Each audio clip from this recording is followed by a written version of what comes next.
Եզրագծից այն կողմ մնացած մարդիկ և մարդկային ճակատագրեր յուրաքանչյուր աշխատանքային երեկո բարև ձեզ, դուք հայտնվել եք կիսաբաց լուսամուտներից ներս և դիտում եք երկրի գլխավոր թոք-շոուն։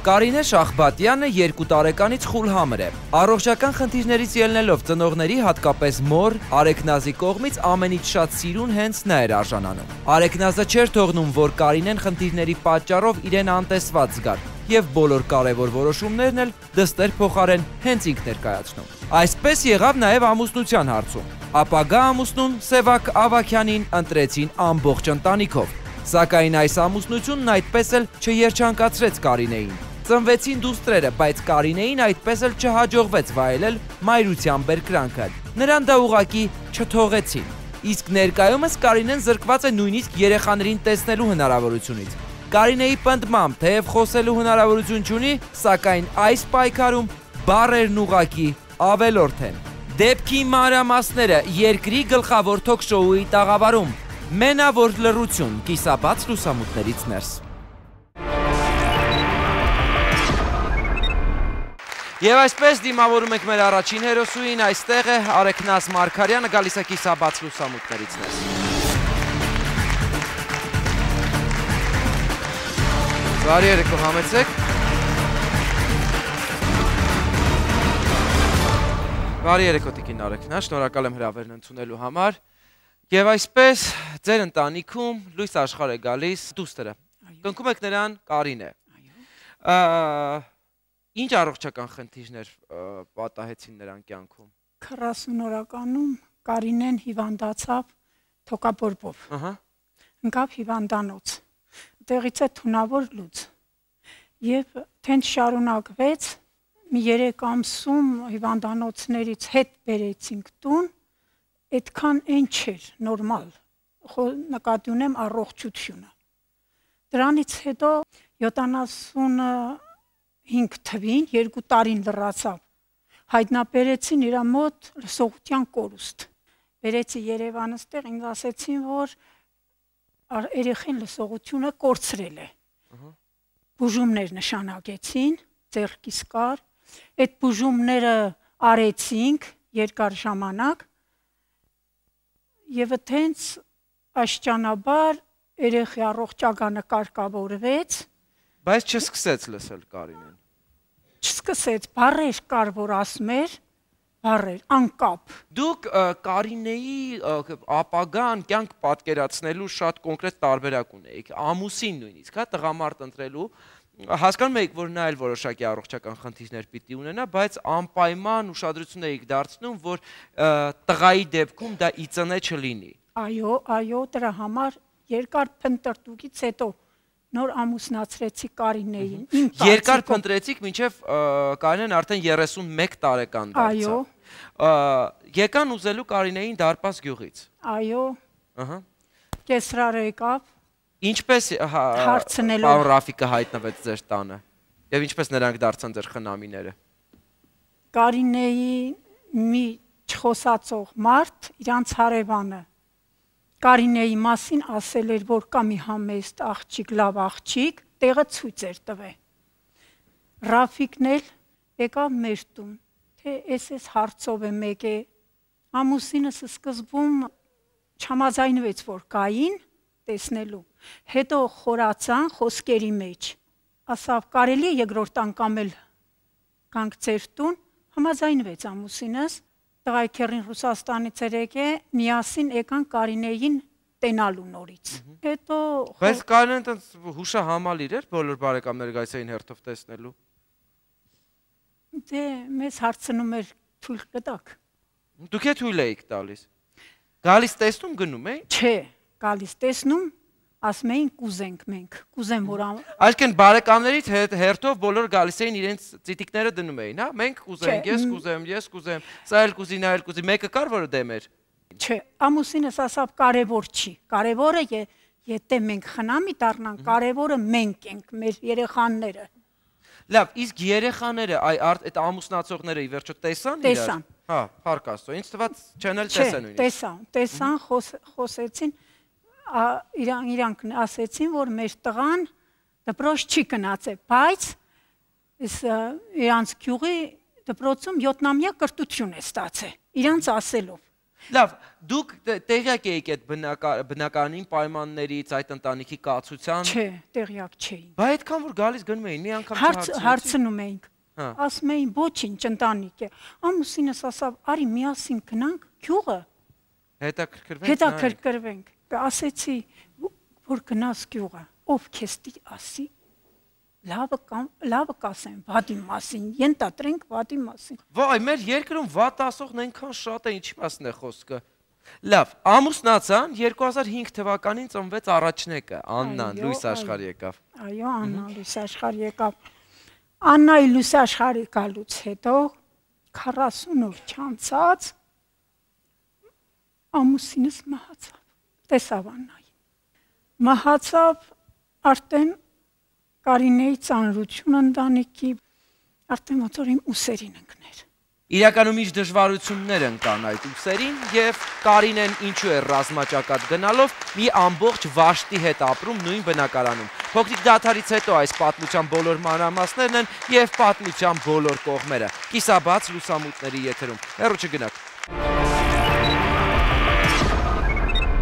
Դուք դիտում եք կիսաբաց լուսամուտները, շնորհակալություն ուշադրության համար։ Մենավոր լռություն։ Վերադառնալով հիշեցնում եմ ձեզ կիսաբաց լուսամուտներ բարեգործական հիմնադրամի մասին։ Մենք ստեղծել ենք այն, որպեսզի մենք միասին կարողանանք պայքարել այն դժվարությունների դեմ, որոնք կանգնած են ընտանիքների առաջ, ովքեր հայտնվում են կիսաբաց լուսամուտներից ներս։ Եթե դուք էլ ցանկություն ունեք նրանց օգնելու, ապա կատարեք անվանական դրամական փոխանցումներ այն հաշիվներին, որոնք դուք տեսնում եք ձեր էկրաններին։ Եվ այսպես Տիկին Արեգնաս, վերադառնալով իրականում ձեր աղջիկը Կարինեն գնաց ապրելու միտեղ, որտեղ 15 հոգի էր միանգամից։ Այո, 15 հոգի էր։ Քանի քառակուսի էր։ Գուցե դա օլիգարխիկ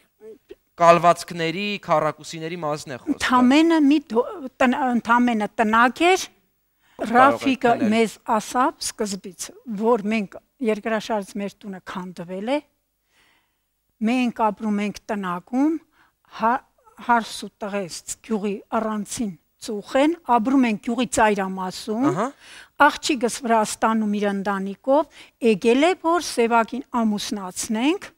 Սևակին շուտ հետ դառնա, խնդրում եմ արագացրեք։ Իրականում ովքեր էին ապրում այդ տանը։ Պարզվեց, որ բոլորը, Կարինեի հարսանիքի երկրորդ օրը աղջիկը տեղափոխվել ընտանիքով իր տնակ, որտեղ իր գյուղից հեռու է, բայց ամբողջ օր իրանց հետ է։ Ես դա ասում եմ ոչ թե դժգոհելով իր հայրական օջախն է, ինչ չի վերաբերվում, ուղղակի ինչ ճիշտն է։ Աննան, դուք նշեցիք, որ 40-ը նույնիսկ չէր լրացել, ամուսինս մահացավ։ Հեռացավ ձեր ամուսինը ողջերի շարքից եւ Աննայի 3 ամիսն էլ չէր լրացել, եւս մեկ ուրախալի լուր, ձեր աղջիկը կրկին հղի է։ Երեխայի է սպասում։ Այս դեպքում մեկը չէր, երկուսն էին միանգամից։ Մենք չէինք իմացել։ Հետո 5-րդ ամսում տարա բժշկի, արդեն հենց էր որ զույգ էր, չգիտեինք։ 5-րդ ամսում տարանք բժշկի, մտա որ իր հեռացնելու համար, չնայած Կարինեն համամիտ չէր այդ մտքին, որ հանկարծ երկրորդը հեռացնել։ Իսկ ով էր այդ մտքի հեղինակը երեխաներին հեռացնելու։ Այդ մտքի հեղինակը ոչ մեկը չէր, իրանք նեղվում էին, շատ էին, թենց մտքեր էր առաջանում, բայց ում մոտ դա վերացական չէր կարող, չէ՞ լինել։ Այդ 15-ից ինչ որ մեկի մոտ առաջացել է միտքը, որ ինձ ըլում էր, բայց ինձ մոտ չէին արտահայտվում։ Չգիտեիք ով էր հեղինակը այդ մտքերի, որ չէին արտահայտվում։ Նրանք մի ամբողջ գերդաստան, ես մենակ։ Համենայն դեպս դժգոհ եղան նաև երբ կանխատեսումների համաձայն պիտի լիներ մի աղջիկ մի տղա, եղավ միանգամից 2 աղջիկ կրկին։ Ես 5-րդ ամսում տարա Կարինեին 2 բժշկի գինեկոլոգի մոտ։ Սոնոգրաֆիան ասաց, որ մինը աղջիկ է, մինը աղոտկարանք ասենք տղա է։ Նույն 2 բժշկուհիները նույն բան ասեցին։ Երբ որ ծննդաբերեց Կարինեն հիվանդանոցի դռանը, կեսուրներ, մինել իրենց հոր եղբոր աղջիկը հորաքույր են ասում, որը առանցին տուն ունի երկրաշարժից ստացած, բայց էլի տնակը մոր հետ ապրում է իրանց կից։ Տնակը տեղ այդ հայատ։ Նա ինձ ասավ, դու մեզ խապել ես, նրանից եմ լսել։ Ասում է իր տղա է, վախեցել ես։ Ես էլ ասի ասու ստեղծած հոգիներն են։ Ուզում ա տղալի, ուզում աղջիկ լինի, մեր երեխաներն են։ Օրերից մի օր, երբ որ Աննան 3 տարեկան էր, մենք գիտենք, որ մարզային հեռուստատեսության եթերներում կան ծրագրեր, որոնք շնորհավորում են տվյալ մարզի բնակիչների ծննդյան տարեդարձները, պատվերով, այսպես տեսահոլովակներ են հեռարձակում եւ իհարկե շռայլում շնորհավորանքներ։ Այդ օրը շնորհավորում էին Աննային եւ շնորհավորում էր սիրելի մայրիկ ուշադրություն Գրետան, ով Սևակի եղբոր կինն էր։ Այո։ Ձեր աղջիկը չէր, ձեր թորան մայրը չէր։ Այդ ինչպես ստացվեց, որ 3 տարիների ընթացքում մայրը դարձավ տիկին Գրետան, այսինքն Աննայի հորեղբոր կինը։ Ամուսնուս մայից հետո սկսվեց մի տեսակ ընտանիքների մեջ ոնց որ այն չէր, անընդհատ խոսակցություններ նրանց կողմից ոնց որ մեզ հրահրեին խոսակցության։ Հասկացա, որ սրանք խոսակցություն կա, ես չեզոք էի մնում, չգնաց է Աննայի ծննդին։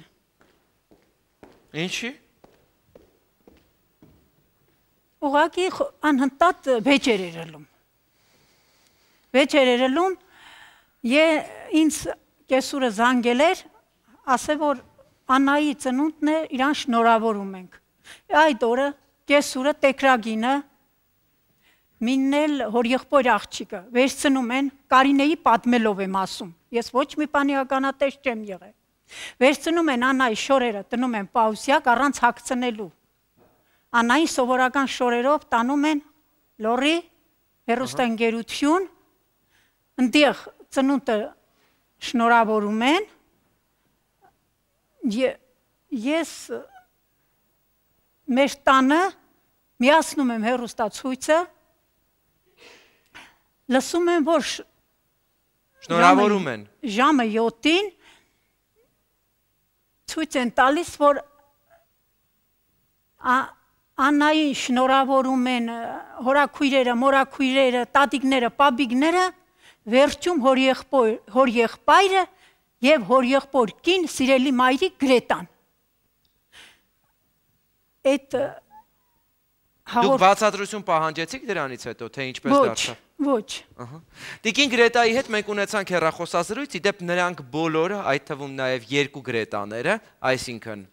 Սկեսուրը եւ իհարկե Տեքորկինը, նաեւ Անահիտը 3 երեխաներով ճանապարհ էին ընկել դարպասից մինչեւ այստեղ եւ մինչեւ այսօր, այս րոպեն դեռևս չեն հասել։ Իրականում չեն պատասխանում հեռախոսազանգերի, որովհետեւ մենք բոլոր կողմերին այսօր հնարավորություն պիտի ունենայինք լսելու։ Այսօր ստիպված ենք ձեզ ներկայացնելու միայն մեր նախնական զրույցի ձայնագրությունները։ Եվ այսպես Տեքորկին, Կարինեի Տեքորկին Գրետայի հետ մեր զրույցից հատված հենց այդ շնորհավորանքի վերաբերյալ։ Նայեք էկրանին։ Այդ գրողը ինքը չի բանալ, շփոթվել ենք, դա թյուրիմացություն է եղել։ Ուղղակի այս գրողը շփոթվել է, Կարինեի տեղը փոխանա Գրետան իր հորեղբոր կինն ու հորեղբայրը, այդտեղ շփոթվել է ինքը։ Եթե գրեմ է, դե թող գրեց Ազար հայրիկը, բայց սև է գրած է։ Ուղղակի շփոթվել են այդքան տեղը։ Լսեցիք տիկին Գրետան ինչ մեկնաբանություններ է տալիս դեպքի առնչությամբ, ուղղակիորեն սխալվել էին։ Շփոթմունք։ Այսինքն հորեղբայրը եւ նրա կին սիրելի մայրիկ Գրետան։ Դե պիտի լիներ ուրեմն հայրիկը նաեւ, Ղազարը։ Բայց կներեք, մի ուրեմն գյուղերում ես շատ եմ լսել, որ կա այդպիսի բաներ, որ մի տան մեջ մեծանում են, ասենք հորեղբայրները պահում են հորեղբոր կանայք երեխաներին, հորեղբոր կնոջն էլ մայրիկ են ասում։ Շատ դեպքեր կան տենց, նույնիսկ հորաքրոջը մայրիկ են ասում երեխաները։ Շատ հնարավոր է դրանից ելնելով, շատ հնարավոր է, տես նշեց, չէ, Գրետա մայրիկը, չնշեց իրա մայրիկը, Գրետա մայրիկ ուղակի։ Լինում է, չի ասում սիրելի մայրիկ Գրետան։ Լավ, Գրետա մայրիկ։ Տիկին Տարխանյան, եթե այնուամենայնիվ սիրելի մայրիկ ուղղակիորեն Գրետան, բա իրական գուցե նշեին բիոլոգիական մայրիկ նաև բայց Կարինեն։ մայրիկը չէր շնորհավորում, իրանք են գնացել, միգուցե հենց այդպես էլ ասել են միտումնավոր չխոսալուց հետո պարզեն Տիկին Անահիտ, եթե չէր շնորհավորում նաև այս տատիկը ու նաև պապիկը, որը ողջերի շարքին չէր պատկանում, ինչի տատիկների, պապիկների եւ մնացածի կողմից ընդհանրացրել են Իրանա հենց նշել են Եվ չկա Կարինեն։ Իդեպ Կարինեին ես նաև առաջարկում եմ հենց հիմա տաղավար հրավիրել, նա այստեղ իր օգնականի ժեստերի թարգմանչուի Տիկին Սիրանուշի հետ դիմավորենք։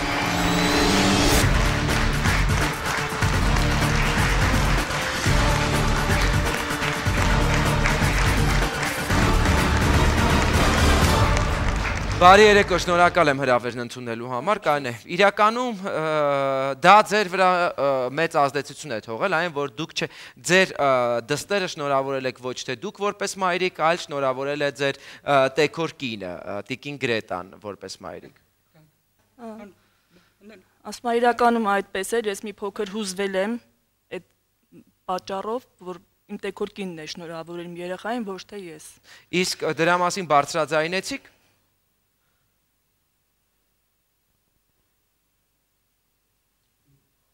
Չէ, լռել եմ, ոչ մի բան չեմ ասել, որտեվ գիտեմ, որ կոպտում են ինձ անընդհատ։ Այսինքն դա ներկա շարունակական բնույթ էր կրում, ձեր հարաբերությունները ընտանիքի 15 անդամների հետ էլ ուղղակիորեն խնդիրներով լի էին։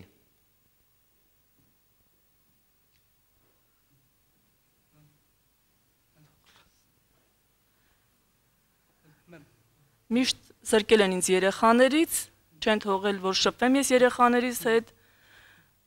Դրանից ես նեղվել եմ եւ խնդրում եմ ձեզ, որ թույլ տաք իմ երեխաները շփվեն իմ, օգնեք ինձ, որպեսզի իմ երեխաները շփվեն ինձ հետ։ Ահա։ Հիմա եկեք հասկանանք, տեսեք, միանգամից Կարինեն գալով այստեղ խնդրանք է առաջ բերում։ Ուր են այսօր երեխաները։ Իմ սկեսրոջ մոտ։ Հիմա հասնենք դրան, ինչի երեխաները մնացին սկեսրոջ մոտ, ինչի էին ձեզ արգելում մայրություն անել եւ երեխաների հետ շփում ունենալ։ Ասում եմ, չգիտեմ պատճառը ինչն է պատճառը, որ իմ երեխաներից զրկել են ինձ։ Ու երեխաներս էլ երևի սովորել են արդեն սկեսրոջս, իմ մոտ էլ չեն գալիս։ Ու թույլ էլ չեն տալիս, որպեսզի ես շփվեմ իմ երեխաների հետ։ Չգիտի պատճառը, չգիտի։ Երեխաներս ինձ ընդհանրապես ասում են չեն լսում եւ միշտ սկեսրոջս մոտ են։ Տիկին Արեքնազ, օրերից մի օր դուռը բացվեց եւ դռան այն կողմում ձեր դուստրներ Կարինեն զույգ աղջիկների հետ։ Այո։ Ինչ էր պատահել։ Իրան արկելում էին մեր տուն կալ, որպեսզի կռիվ խոսակցությունը լեր, կռվել են, վերցրել տաքսին, ասել են գնա ստեղից։ Տաքսով երկու երեխաները քայլող չէին, գրկած, ինքը տաքսին կանգնեց առանց իմ գիտենալու։ Դռանը երեխաների հետ իջավ, դուս գալուց ասել է բա իմ Աննային ինչի չեք տալիս։ Իրան խապել են համոզե որ գնա Աննային մենք կբերենք։ Եկավ ինքը, լացը լավ, ասավ Աննային չտվեցին։ Մի ամիս անցավ, չբերեցին, ինքը գնաց։ Տվեք իմ երեխային, չտվեցին։ 2-3 եւ այդտենց դիմեցինք օրենքին, դատարանը դիմեցինք, դատարանում առաջի նիստը Դատարան հասակ, որովհետև Կարինեն որոշեց, որ ինքը պիտի ապահարզան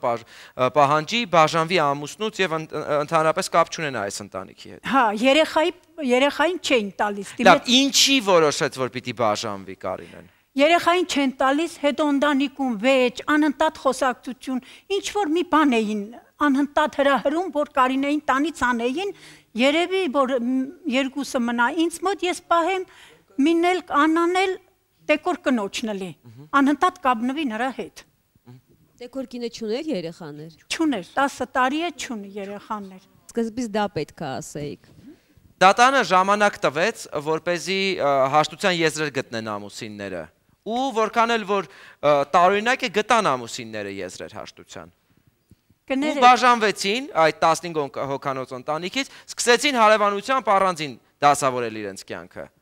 Դուք կրկին դեմ եք դրան։ Առանձնացրեցին իրան, փաստացի երեխաներին հանձնել մորը եւ փաստապանը, ես փաստապան չունեի, իրանք ունեին փաստապան։ Իրանց փաստապանը գյուղապատերանում ակտ կազմեց, որ այդ 3 անձինք, ովքեր խանգարում են այս ընտանիքին, ով ստորագրեցին, որ իրանք այս ընտանիքին չեմ միջամտի այս ընտանիքի գործերին, ստորագրեցին իրանք, Կարինեին առանձնացրին իրանց հարևանությամբ սեփական մի խոնավ շատ տանը, ընդեղ Կարինեն 3 ամիս երեխաների հետ միասին ապրեց, ոչ մեկը չմիջնորդեցին, չխանգարեցին։ 3 ամիս անցնելուց հետո կեսուրը նորից մտավ ընտանիք, մի քանի օր քնեց տանը դրանց, վերցրեց մի Աննային եւ զույգերից մեկին Մարինեին, նորից տարավ իրանց ժամանակավոր տնակում։ Այ ինչի մասին է խոսքը, ինչի նորից գրանցվեց այդ երեխաներին բաժանելը, մորը զրկելուց երեխաներից եւ այլն, ինչի հիմնավորմամբ։ Դուք էլի գնացել եք միտեղ ձեր տանը չէիք խառնվում, որպեսզի այնտեղ կռիվ չլինի։ Այո, ես խուսափում էի, այո։ Բայց էլ ուր կռիվ, եթե անընդհատ ձեր դստերը կողքից, ինչպես դուք եք ասում, նեղում էին երեխաներին էլ աճ ու ձախ տանում։ Նրանք կանխամտածված անում էին, իրանք տեին, ես ինչ անեի, մենակ մի կին, ինչով կարայի, ես ինչքան էլ ուզենայի, կռիվ խոսակցություն էր լրում։ Խուսափում էի։ Նշում եք, որ առանձնու հետ ինչպես էր ձեր աղջիկը։ Սևակի հետ հարաբերություններին։ Սևակի հետ սկզբում չէր ծեծում, ուղղակի անտարբեր էր։ Ինչ ուզում են անեն, նա չէր խառնվում։ Իսկ երբ այս վերջերս Կարինեն պահանջեց իր 2 երեխային, Սևակը սկսեց կնոջը նեղել, ծեծել, նույնիսկ արկելում էին դպրոց գնալ, Աննային դպրոց տանելը, ասում էին դու խուլ ու համր ես, ուսուցիչն ասում է չգաս։ Ես այդ ժամանակ խառնվեցի, գնացի դպրոցում պարզեցի, ուսուցչուհին ինձ հանգստացրեց, ասավ ես տենց բան չեմ ասել, թող ինքը կա, եւ դրա համար էլ սկսեցին ինձ քարհալածել, 15 րոպեից ավել մայրը իրավունք չունի տենալ, դա իմ խոսքերով եմ ասում։ Եվ բացի ձեր վրա ժամ դնելու, դրված էր ժամ նաեւ ծնողի վրա, Կարինեի։ Դուք 15 րոպե, ինքն էլ 2 ժամ։ 2 ժամ։ Ով էր այդ ժամային գրաֆիկի հեղինակը։ Ոչ մեկը, գնում եմ երեխաներին տենալու,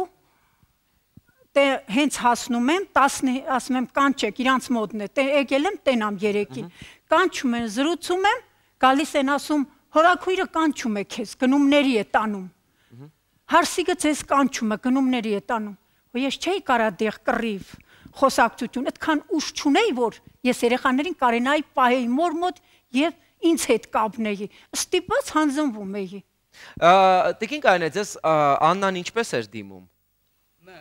Քեզ չէ, ինձ մամա չի ասել։ Իսկ ում էր մայրիկ ասում։ Կիսուրիս եւ սկեսրոջս եւ դեկորս կնոջ։ Սա Տիկին Թարխանյան հատկապես ձեզ համար հարցրեցի այս հարցը, որովհետեւ այո, իհարկե գյուղական համայնքներում գուցե ընդունված է, որ հորեղբոր կնոջը, հորաքույրին, հարևանին էլ նույնիսկ մամային ասում, բայց մամային այնուամենայնիվ մամա շարունակում են ասել։ Ես առաջարկում եմ հենց հիմա լսել եւս մեկ հատված Տիկին Գրետայի հետ մեր զրույցից, ինչ տեսակ է մեկնաբանությունները նրա Կարինեի մայր լինելու կապակցությամբ։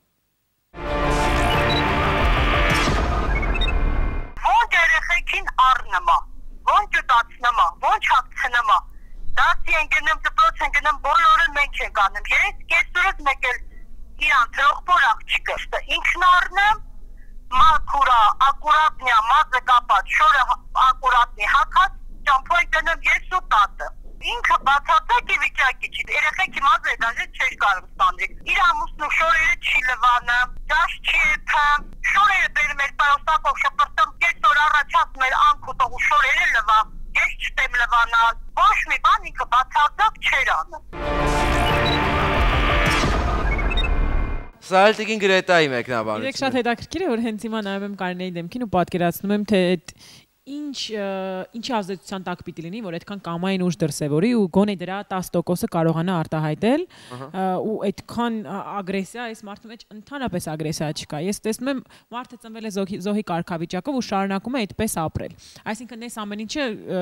երևի 90%, եթե ոչ ավել սուտ էր։ Բայց քանի որ ես որպես կին այսպես եմ մտածում, քանի որ մարդ, որը չունի երեխա, այս պահին ունի ընտրության լրիվ մեծ ընտրություն ունի ու կարող է ընտրել թե 3 երեխաներից որ մեկին կարող է վերցնել։ Այս պարագայում վերցնում են Աննային։ Որդեգրելու համար դիմեն ինչ որ ածաններ, անցնեն ինչ որ էտապներ, այստեղ պատրաստի երեխա, որը որ ես կարծում եմ, հիմա կփորձեմ այդ հարցը տալ, խնդրում եմ հարցնեք, թե երեխային որ տարիքից հետո որոշեցին վերցնեն, որովհետև ես կարծում եմ, որ սպասել են, տեսնեն երեխան, եթե չունենա ֆիզիկական խնդիրներ, նոր այդ երեխային վերցնեն։ Խոսում էր երեխան, որ վերցրեցին, դա եմ ուզում իմանալ։ Հա, խոսում էր։ Ահա, այսինքն իմանալով հանդերձ որ ծնողները երկուսն էլ ունեն ֆիզիկական այս պահին խնդիր։ Համոզվել են, որ երեխայի մոտ ժառանգական չի եղել դա։ Համոզել, որ երեխային գենի միջոցով չի անցել այդ ամեն ինչը, այսինքն պատրաստի, առողջ եւ որևէ մի գումար կամ ծանոթ չպահանջող պարագա, որտեղ կարող են երեխան վերցնել ու դարձնել իրենցը, թեկուզ ոչ իրավաբանորեն։ Այստեղ կարիքն էլ չկա դրա, որովհետեւ եթե մայրը չլինի, հայրը չի ընդդիման, այդ երեխան կլինի իրենցը ու վերջ։ Եվ իրականում հոր մասին ինչ կարգավիճակ նա ունի այս ամբողջ պատմության մեջ։ Փոքրիկ դադարից հետո կիսաբաց լուսամուտները վերադառնում է երկրի գլխավոր թոք-շոուի տաղավար։ Այս ինչ պատմություն է, իրականում ով է Զոհար։ Շնորհակալություն, որ մեզ հետ եք, դուք դիտում եք կիսաբաց լուսամուտները, մեզ մոտ այսօր մենավոր լռություն է։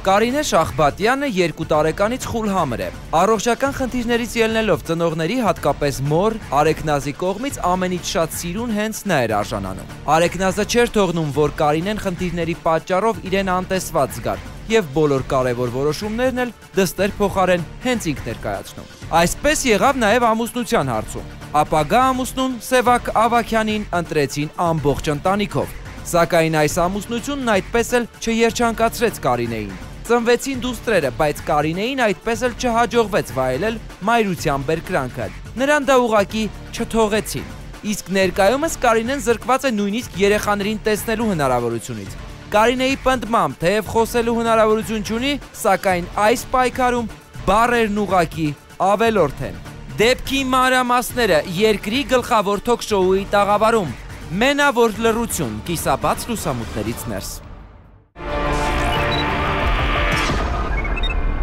Եվ այսպես վերադառնալով մենք շարունակում ենք թեման, երեխաներից ավագը Աննան 8 տարեկան է եւ զույգերը 7 տարեկան են։ Անցած տարի հերթական առողջական խնդիրը գլուխ բարձրացրեց Կարինեի կյանքում եւ նա ստիպված եղավ բուժումը ստանալու ամբուլատոր, այսինքն հիվանդանոցում։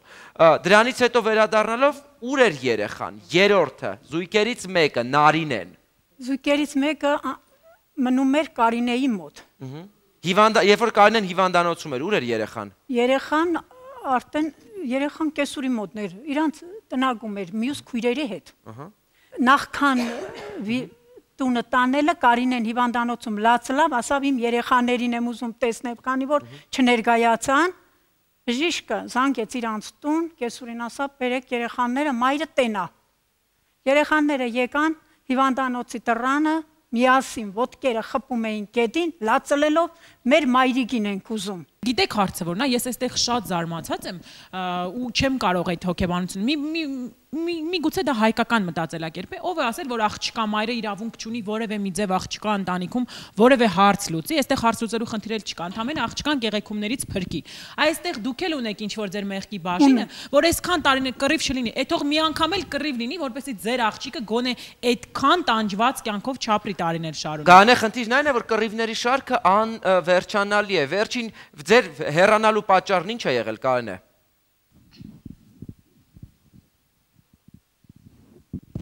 Ասում անդադ ամուսնուս ինձ ծեծում էր, երեխաներս վախենում էին դրանից, դրա համար ես թողեցի եւ հեռացա եկա մորս տուն։ Իսկ եթե ներողություն, եթե անընդհատ ծեծելա, ինչքան ժամանակ են իրանք որ ամուսնացել են, քանի տարի են ապրել իրար հետ։ Մինչև 2013 թվականի հուլիս ամիսը, որպեսզի ձեզ մոտ ինֆորմացիա շատ ավելի արագ հասնի, եւ վերջին ծեծը, որը այսպես ասած վերջակետ դնող ծեծն է եղել, դա այն է, որ երեխաների հետ շփվելու համար եւ ծեծի պատճառով Կարինեն դիմել է ոստիկանություն, եւս մեկ անգամ ծեծի է ենթարկվել, այո, տիկին Արեգնազ։ Այո։ Եվ հենց դրանից հետո փախել է ուղակի տանից։ Չէ, ես ուզում եմ հարցնեմ, բա դուք իմանալով, որ ձեր աղջկա ընտանիքում անընդհատ ծեծ ու ջարդ է եղել, Ես հասկանում եմ, որ դուք որպես մայր եւ ինչքան որ ես ձեզ դիտում եմ, եկային եզրակացության, որ դուք բավականին համեստ անձնավորություն եք։ Բայց այդ համեստությունը չէ, որ ձեզ մի քիչ բերել է այս ողբերգությանը ձեր աղջկան։ Ձեր դիրքը ես չեմ հասկանում, բավականին пассив եք ձեզ պահել, հասկանում եք։ Բա որ տեսակ անարխորժություն կա ձեր աղջկա ընտանիքում։ Ինչի երեխաներին այ բերել եք բարբերաբար զբաղվել եք երեխաներով դաստիարակությամբ, որ տեսակ կա արդեն միջադեպ տանը։ Ինչի ձեր աղջկան թեկուզ ձեր փեսայի հետ բերեք ձեր տուն երեխաների հետ, պահեիք, քանի որ դու գիտեք ինչ պայմաններում է ապրում ձեր աղջիկը եւ քանի մարդկանց հետ է։ Արդեն այդքան մարդկանց մեջ երեխա դաստիարակել հնարավոր չի։ Բերեք ձեր աղջկան փեսայի հետ ձեր տուն, երեխաների հետ, փոքր ընտանիք կլիներ, ոչ դուք կտխրեիք, ոչ էլ ձեր աղջիկը կլիներ այսօր այս վիճակում։ Գիտեք, մի եզրահանգման եմ գալիս, որ եթե տղային կանախապես չեն բերել աղջկան ընտրելու, այսինքն ի սկզբանե չեն մտածել, որ տղան պիտի շարունակի։ Բերել են բիոլոգիական մայր, որը կծներ երեխա, եւ այս ամեն ինչը կլիներ։ Ուղղակի երկրորդ զույգերի ծնունդը ծրագրից մի փոքր շեղում է եղել, այսինքն այն ինչ որ նախապես պլանավորված էր, մի փոքր շեղվել են ծրագրից։ Ժամանակային առումով երևի նկատի ունեք։ Փոքրիկ դադարից հետո մենք կլսենք նաև Տեքորկին կոչումով մայր Տիկին Գրետայի մեկնաբանությունները այն մասին, թե իրականում Կարինեն ինչու է փախել տանից։ Հեռու չգնաք։ Դուք դիտում եք կիսաբաց լուսամուտները, շնորհակալություն ուշադրության համար։ Մենք վերադառնում ենք երկրի գլխավոր թոք-շոուի տաղավար եւ խախտում մենավոր լռությունը Տիկին Գրետային լսելով եւս մեկ ձայնագրություն, ինչու է Կարինեն փախել տանից։ Նայենք էկրանին։ Իր ամուսինը թույլ չէր տալի երեխեքին տատը տանի իրանց տուն։ Պատճառը մայրը իր տատիկը երեխեքին շատ վատ անդրադարձան, երեխեքին ինչ ասես անպատվում է։ Երեխեքը չեն ուզում գնա տատի մոտ։ Նա սկսեց ոստիկանություն հայտնել, որ մտան ամուսինը տեսնա, ամուսինը յանտաժը եկել են ամուսնուն տարել, որ իբր թե իր տնոջը ծեծել են։ Բայց դες բան չի եղել։ Ոստիկանն եկել էր գնացել, մայիսի 29-ին նա երեխեքին լքա փողոցը, մենք տանը չենք ելել, ինքը երեխեքին փողոցը լքմա, գնում եմ ես ասում իմ մորը տուն ու կամ վաղը, էդ էր գնացել ու մինչև հիմա, ոնց երեխեքին գալիս է, եկած վաղն էր գալիս է, քաշում երեխեքին, կոպտում, երեխեքներ ստա մոտ չեն գնում, չենք խանգարում, մենք է որ իրա մայրը ասենք փաստաբանն, իրանք իրա փաստաբանաբավ լարդել, որ բաժանվում իրանուս, եկել են, ստեղ երեխեքին տեսել են, երեխեքը ասում է եկեք գնանք ընդեղ, երեխեքն ասեն մենք չենք ուզում գանք ընդեղ ապրենք, դու արի ստեղ, մենք պապայի հետ ստեղ ապրենք, ինքն էլ ասում է չէ, ես բաժանվում եմ ու պրտ։ Տիկին Արեքնաս, բոլոր մեղադրանքները ձեր հասցեին են։ Ես գնում եմ, երեխայի հետ դասեր եմ պարապում, ինչքան ժամանակահատվածում թույլ են տալիս, նույնիսկ ես հասակում, ես երեխայի հետ մարմնամարզությամբ թավալվում եմ հատակին, բռնում եմ երեխային, մարզանք եմ սովորացնում, տնայիներ եմ տալիս, առաջադրանքներ եմ տալիս, այդ հատվածում երեխաները երեքն էլ շատ կապնվում են հետս, նախքան գալը սառ անտարբեր, նույնիսկ մոդիկություն չեն անում, թափանցելով երեխայի հոգու խորքը, երեքին է կապում եմ ինձ հետ։ Տիկին Արեքնաս, ինձ կասեք ձեր ընտանիքի սոցիալական վիճակը ինչպիսին է։ Իմ ընտանիքի։ Այո, ձեր։ Նորմալ։ Շատ լավ։ Հենց հիմա ես առաջարկում եմ մենք զանգ կատարենք Օրան բարեգործական հասարակական կազմակերպության Վանաձորի մասնաճյուղ, կզրուցենք սոցաշխատողներից մեկի, իսկ ավելի կոնկրետ Լուսինեի հետ։ Զրույցից պարզ կդառնա, ինչի ենք մենք զանգահարում հենց Տիկին Լուսինեին։ Ալո։ Բարի երեկո Տիկին Լուսինե։ Բարև ձեզ։ Ձեզ անհանգստացում է Հրաչ Մուրադյանը կիսաբաց լուսամուտներից, դուք այս պահին եթերում եք։ Այո։ Շատ լավ, եթե կարելի է երկու բառ այն առնչությամբ, թե ով է այս երեխաների համար դիմել ձեզ եւ ինչ խնդրանքով։ Ուրեմն 2012 թվականի հունիսի 11-ին երեխաների մորական տատիկ Արեքնաս Մարգարյանը դիմել էր Օրան,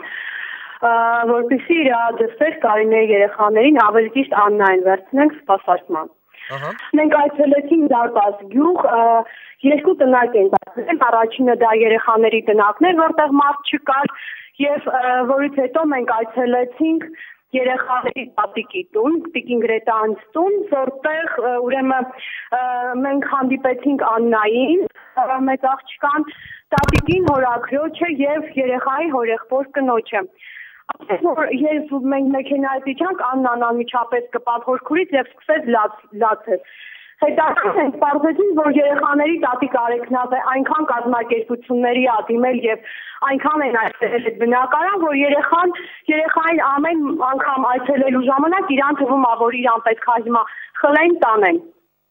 Ուրեմն երեխայի մորը մենք չտեսանք, երկու երեխաների հետ ինքը ինչ-որ տեղ էր գնացել։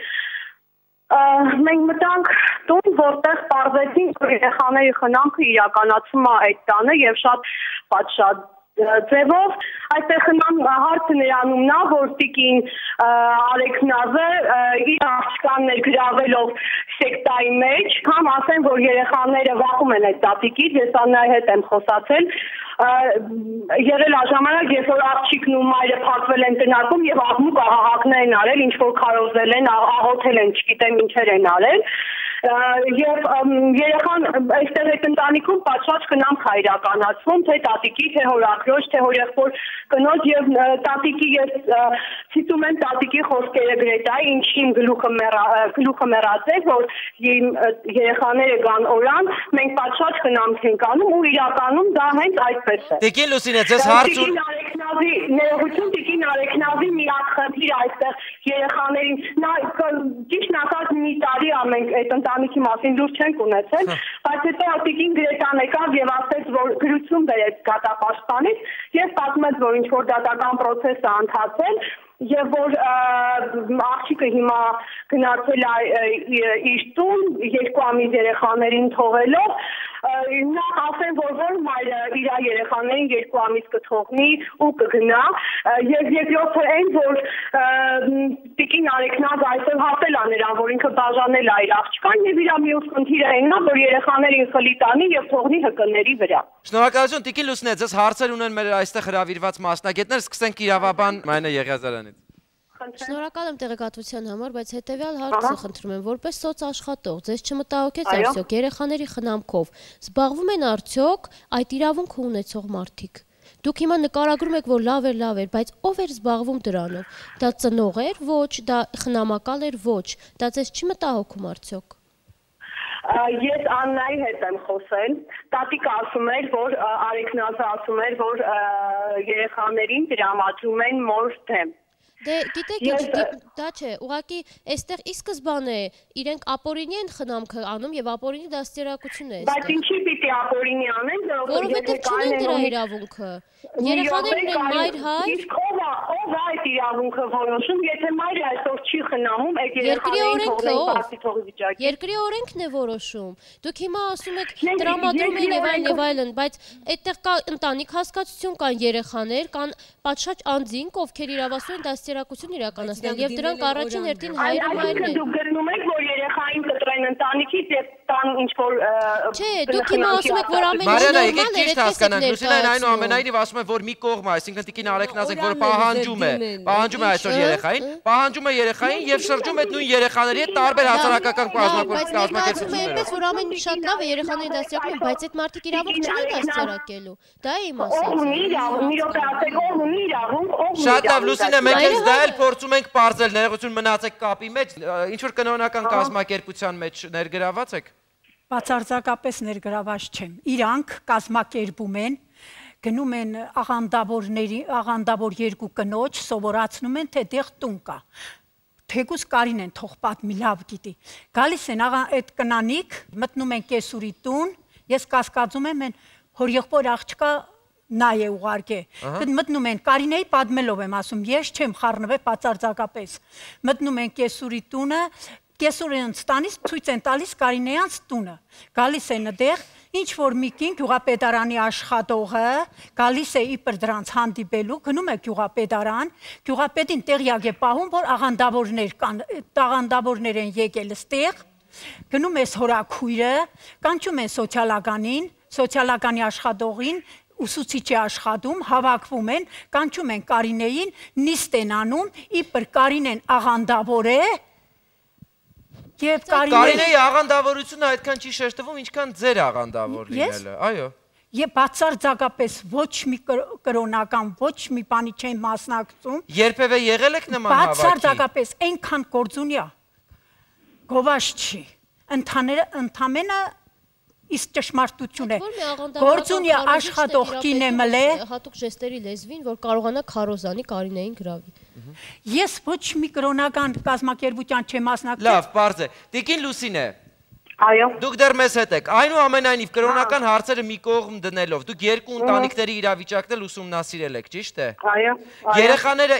ինչի պիտի հայտնվեին տիկին Արեքնազի մոտ եւ այնուհետ տեղափոխվեին ձեր մոտ, եթե տիկին Արեքնազը պնդում է, որ ինքը սոցիալական նորմալ ցիտում եմ վիճակում է, ունի երկու հարկանի տուն։ Ձեզ ինչ էր ասում, ինչն է խնդիրը։ Ինչն է այսօր երեխաների խնամքը չհասցնելու կազմակերպել։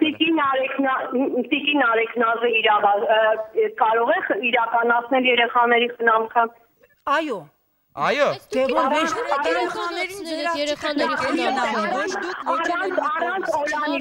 առանց Օրանի դուք կարող եք իրականացնել երեխաների խնամքը։ Իրականում ճիշտ հարցեր, ներողություն, առանց Օրանի կարող եք։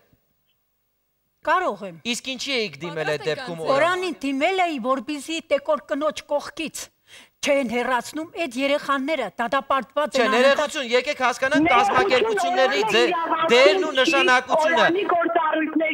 Օրանի գործառույթների մեջ իրականում չի մտնում եւ Օրանը համարվում է ցերեկային կենտրոն երեխաների համար։ Խնամքի ցերեկային կենտրոն, ոչ ավելին։ Ոչ ավելին։ Այո։ Շատ լավ, եկեք ես հրաժեշտ տամ տիկին Լուսինեին եւս մեկ անգամ հիշեցնելով, որ Օրան բարեգործական հասարակակազմակերպության Վանաձորի մաստաճյուղի սոց աշխատող Լուսինե Ակմակչյանն էր մեզ հետ ուղիղ կապի մեջ։ Շնորհակալություն, ցտեսություն։ Տիկին Կարինե, իրականում ես հիմա փորձում եմ հասկանալ, այս ընտանիքը հիմա չեմ ուզում այնուամենայնիվ ասել հայրը կամ մայրը։ Իմ համար տպավորություն է, որ մի կողմից պայքարում են այս կողմի տատը, մյուս կողմից տատը եւ տեկոր կինը։ Ինձ համար շատ պարզ է, որ եթե գոնե պայքարեին երկու տատիկները, ես կհասկանայի, բայց քանի որ մի կողմից պայքարում է հորեղբոր կինը, որը չունի զավակ, դա ավելի է պարզացնում ամեն ինչը։ Բայց ինձ շատ զարմացնում է Օրանի աշխատակցի սուբյեկտիվ դիրքորոշումը այս ամեն ինչին։ Նախ, եթե մարդ անգամ դիմել է Օրան, այդ ինչ կա ամոթ, որ դա հնչեց որպես մեղադրանք։ Մարդը դիմել էր Օրան, որ երեխաներին թեկուզ ցերեկային ժամանցը, քանի որ ինքը թոշակառուկին է, երեխաների կարծում ավելի հետաքրքիր լինելու համար, իսկ Օրանի աշխատակիցը, որը ի սկզբան է, Օրանը ստեղծված է, որպեսզի երեխանի ժամանցը ապահովի եւ երեխաների առօրյան ինչ որ ձև լցնի, այս պահին Օրանի աշխատակիցը լինելու համար եկեք հասկանանք, որ ոչ բոլոր երեխաների, այսինքն որոնք ունեն սոցիալական խնդիրներ, որոնց ծնողները չունեն հնարավորություն կազմակերպելու ուսուցում, բայց երեխաները հենց չի ոչ բարենպաստ պայմաններում են ապրում։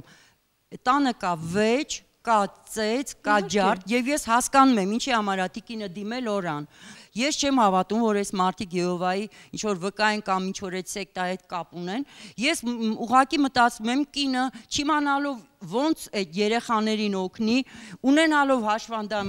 աղջիկ արդեն, որոշում այդ երեխաներին բերի դիմում է բոլոր կազմակերպություններին, որոնք կան Լորիում, որոնք զբաղվում են երեխաների իրավունքներով։ Ուղղակի ես իմացում եմ հասկանամ, դուք եկել եք ստեղ, ձեր պահանջը ո՞րն է։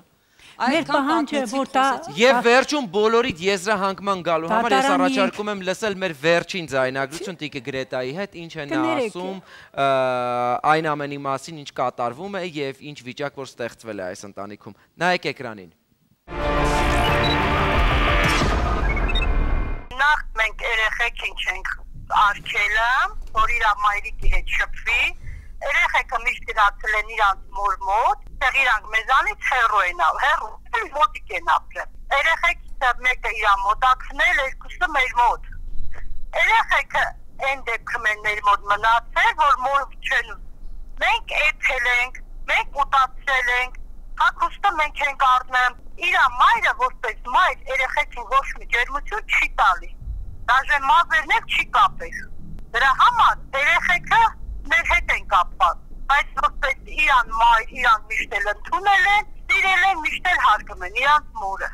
Իրանց տեղը նեղվածք էր, որ մնում էին, հետո տեղը փոքր էր, ասավ ամոթա։ երեխեքը թող երկուսը կան ձեր մոտ քնեն։ Այս 4 տարի երեխեքը երկուսը մեր մոտ են քնում։ Այն մեկը իրանց մոտ։ Դե ինքն ասած փոքրը իր համաձայնությամբ ամեն ինչով։ Կներեք։ Տեգին Թարխանյան։ Լսելով մյուս կողմին, նոր իմ գոլեգայի հետ էլ որ զրուցում ենք, միշտ ասում եմ, մի կողմին լսում ես,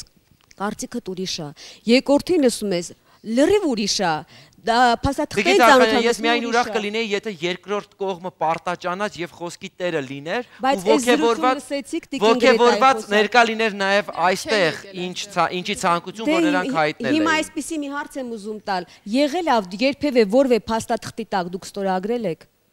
Չէ, չեն ստորագրել, չեն ստորագրել։ Լավ, որովհետև շատ այստեղ շատ հարցեր կան, որոնց պատասխանը չլսեցինք եւ չպարզաբանված է։ Ուստի, եթե ուզում եք ձեզ օգնենք, արդեն թղթերին մի փոքր ծանոթացել ենք, կպարզաբանենք մենք այս բոլորը։ Հիմա ոչ մի բան չենք կարող ասել, որովհետև այստեղ շատ քիչ են այս թղթերը մեզ որևէ բան տալիս։ Մի հանգամանք կա ուղղակի այստեղ։ Դուք բերել եք նաեւ ձեզ այդ դատարանի վճիռը 2009 թվականի, երբ որ դիմել է Կարինեն ամուսնալուծվելու, հետո չգիտեմ ինչու կարճվել է գործը, որովհետև կողմերը եկել են հաշտության։ Հա, ես չեմ կարողանում հասկանալ ինչն էր պատճառը գնալու հաշտության։ Եթե դուք այդ ժամանակ բարձրացրել եք հարցը երեխայի խնամքի դաստիարակության, ձեր սխալն այդտեղ է, որ հաշտության է գնացել Կարինեն։ Եթե չգնար, դատարանը կարծում եմ, որ միանշանակ կտար խնամք դաստիարակության մորը եւ այսօր հնարավոր կներ ինչ-որ բան անել երեխաներին հետ պահանջելու։ Իրավական առումով խնամքի դաստիարակության հարցը բաց է, նրանք փաստացի ամուսնալուծված են, բայց իրականում ոչ, ամեն ինչը գալիս է նրանից, որ ձեր գործերը իրավաբանորեն թերի են, բաց են, եւ դա էլ բերում է կյանքի թերի, կիսատ, խառը իրավիճակների։ Բացի այդ, խնդրում եմ նաեւ պատկան մարմինների ուշադրությունը այս հարցի շուրջ, որտեղ միակ մարդիկը չեն, Տիկին Կարինենն էլ էստեղ է, կնշի, որ սա խնդիր է, որ խնամք դաստիարակությունը նույնիսկ դատարանով ստանալուց հետո երբեմն ծնողները չկա համապատասխան մարմին, որը իսկապես կարող է վերադարձնել երեխային ծնողին, այսինքն կարող ես դիմել եւ ասել, որ իմ երեխային խլել են, եթե երեխան կանգնում եւ ասում է, որ ես չեմ ուզում գնալ, երեխային ոչ ոք չի վերցնում, չի վերադարձնում մորը, բայց այդ տարիքի երեխային շատ հեշտ է խաբել, շատ հեշտ է գրավել, կողմնորոշել քո կողմը։ Ես այնուամենայնիվ այս ամեն ձեր ասածին զուգահեռ ուզում եմ հիշեմ նաև այն պատմություններ, որ այս տաղավարում փրփուրը բերաններին մայրերը, որոնց արգելում էին շփվել սեփական երեխաների հետ, պայքարում էին, արդեն իրենց բոլոր մեթոդները զենքերն օգտագործած էին գալիս այստեղ։ Այստեղ մենք շատ հանգիստ ենք խոսում դեռ։ Դե գիտեք ինչ, արատ ունեցող մարդու հետ գործ ունենք, նա ունի խոսքի արատ եւ չունենք մենք պետական մարմիններում մարդիկ, ովքեր կարող են այդ ժեստերի լեզվին տիրապետում են, որ սպասարկեն ես աղջկան։ Այսօր մեզ հետ է նաև Տիկին Սիրանուշով հնարավորություն։ Եթե իմանայինք ամուսնու պատճառը, մնացել է, բայց չկա, հաշտության համաձայնությունը չկա գործում, չկա, չի երևում։ Կարճվել է։ Ոչ, կարճվել է։ Չի եղել։ Կարինե։ Ես կարծում եմ այստեղ ուղղակի Տիկին Արեգինազը փորձելով ինչ-որ մի ձև օգնել աղջկան, ինչը իր սխալները նաև ունենալով անցյալում, փորձել է հիմա չլռել եւ փորձում է բոլոր դռները թակել եւ ինչ-որ մի ձև այդ երեխաներին բերել մոր մոտ։ Քանի որ այդ ժամանակ հաշտություն են կնքել, երեխաների այդպես էլ մնացել են իրավաբանորեն ընտանիքում են մնացել հաշտության միջոցով, հիմա ուզում է ինչ-որ մի ձև լուծել այս հարցը եւ ինչ-որ մի խճճված պատմություն է։ Կանե, եթե անձնավորված ձեր կազմակերպության դուռը թակած չէ, ես կարծում եմ, որ եթե իրավաբանորեն ես ջարդում եմ ձեր կազմակերպության դռները Տիկին Արեգնազի եւ այս ընտանիքի բոլոր անդամների կողմից, ես ձեզ խնդրում եմ ձեր ուշադրությունը պահել ընտանիքի։ Իհարկե, եթե իրավաբանորեն կան թղթերը, հիմա այն ժամանակ, երբ որ հասարակական կազմակերպությունը նույնիսկ մենք պատրաստ ենք, որպեսզի ամեն ինչ անենք, որպեսզի այդ երեխաները վերադարձնեն մորը, քանի որ մայրը պետք է խնամի, ինչը միգուցե տատիկի օգնությամբ, բայց պետք է մոր մոտ մնա երեխան, ինչքան է որ հորեղբոր կինը։ Ես այնուամենայնիվ կխնդրեմ ձեզ նաև չմոռանալ հոր մասին, հա, հորեղբայրը, հորեղբոր կինը, տատիկները, բոլոր կողմի, հա, բոլորը լավն են, բոլորն էլ իրենց դերն ու նշանակությունն հայրը կարծես արդեն այն մտքին է, որ երեխան մենք չենք լսել հայրիկին եւ որևէ բան դեռ չենք կարող ասել։ Աստված տա հայրիկը օրերից մի օր գոնե որոշի խոսել այս մասին։ Ես լրիվ համամիտ եմ Համամիտ եմ Հրաչի հետ, որովհետև շատ ճիշտ բան ասեց Հրաչը, որ յուրա մայրը, որը իրոք ուզում է երեխաներին վերադարձնել, ուրեմն նա ամեն ինչին պետք է դիմեր, ամեն ինչ պետք է աներ, որ կարողանար այսօր երեխաները լինել իրեն կողքը։ Եվ համաձայն եմ Հրաչի հետ, որ դուք թե մայրիկը Արեգնազը, թե դուք Կարինը, մի տեսակ пассив եք շատ ձեզ պահում։ Ես չեմ ընդունում այն փաստը, որ 3 ամիս դուք ձեր երեխաներին չեք գնացել, չեք տեսել, լսելով Տիկին Գրետային, որ ասում է, որ ձեր իրենց դռները փակ չեն եղել ձեզ համար, դուք հանգիստ կարող եք գնալ ձեր։ Մի տեսակ ձեր пассивությունը ինձ ինչ որ դրթում է կասկածանքների։ Բայց չէ որ հիմա դիմել են այստեղ, դա пассивություն է։ Դիմել են, ես շատ Հրաչին կոնկրետ դիմել են կիսաբաց լուսամուտներին, դա пассивություն է։ Ինքը վախեցել է իրան, հաց էծել են այնտեղ։ Ինքը ոնց կարար էս իրեք, ինքը ընդեղ ա եղել իրանց հետ։ Եթե մեր պատմությունները ունենային ընդամենը 2 կողմ ճիշտ ու սխալ, մենք վաղուց արդեն գոյություն չէինք ունենա բարեկամներ, եւ քանի որ մենք մի ամբողջ բուրգ ենք, որը բավականին փոշոտ ու փշոտ է, դրա համար էլ պատմությունները մինչև վերջ, մի քանի անգամ է նույնիսկ եթերային ժամանակ պետք, որպեսզի հասկանալ։ Բոլորիդ հասկանում եմ, բոլորիդ ընդունում եմ, բոլորիդ խորհուրդների համար շնորհակալ եմ։ Խնդրում եմ ինձ ժամանակ տակ խոսել։ Խնդրեմ։ Ես շաբաթվա մեջ մի անգամ գնացել եմ 3 ժամով, երկար չեմ նստել, քանի որ երեխաներին տարել են։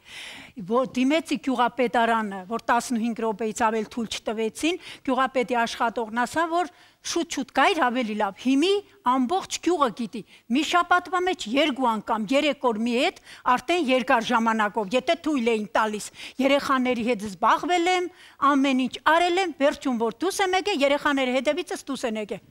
Ես ուզում եմ այնուամենայնիվ, որ այն պայքարը, որը դուք ծավալել եք, գուցե որոշ առումով դուք пассив ոչն եք ընտրել կամ դա հանգստության մասին է խոսում, կպսակվի հաջողությամբ։ Ես չեմ խոսում այն հաջողության մասին, որը դուք եւ հաջորդ կողմը ընկալում է որպես հաջողություն։ Ես խոսում եմ այդ երեխաների պայծառ ապագայի մասին։ Հորով, մորով ու իհարկե տատիկներով։ Այսօր այսքանը, առողջ ու երջանիկ եղեք։ Կհանդիպենք ցտեսություն։